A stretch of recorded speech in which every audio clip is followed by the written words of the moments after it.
One of the Afghans in the community up there in Reading told me this story, and I'll keep his name disclosed because he's not the kind of guy that would want me to do that, just like my uncle wouldn't want me to say his last name. But just for the record, if you're in the CIA, I'm sure you know that I'm telling the truth. This guy that I met through my parents knew my father quite well from the time he was a very small child. And he grew up in Oakbrook. It's a community over there in Reading, in West Reading, I believe. And he told me the story that he read, I believe it was in the Hadith or the Quran. I never went and looked.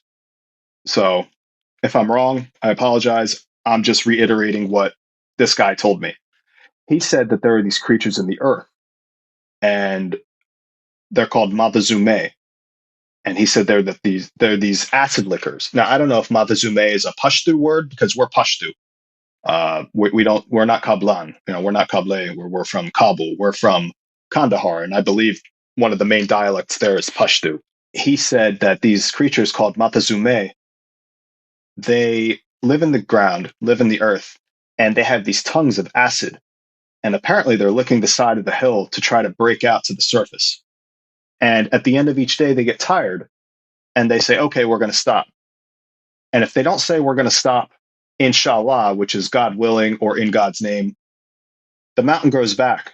And the next day it's back to square one. They have to lick all over again. The day they get to the very, very end and they just have like, kind of like a Tootsie Pop, they have like one or two licks left. That's always when they get tired. The day they say inshallah, they'll come back, two licks, they're in the surface.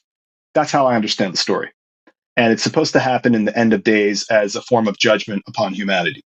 It's interesting because there's a lot of speculation that they might be coming very soon with these creatures coming back and roaming the earth, the surface level. I think they're in office. Hey, man, you and me, we come from the same cloth. Hey, listen, I mean, it is what it is.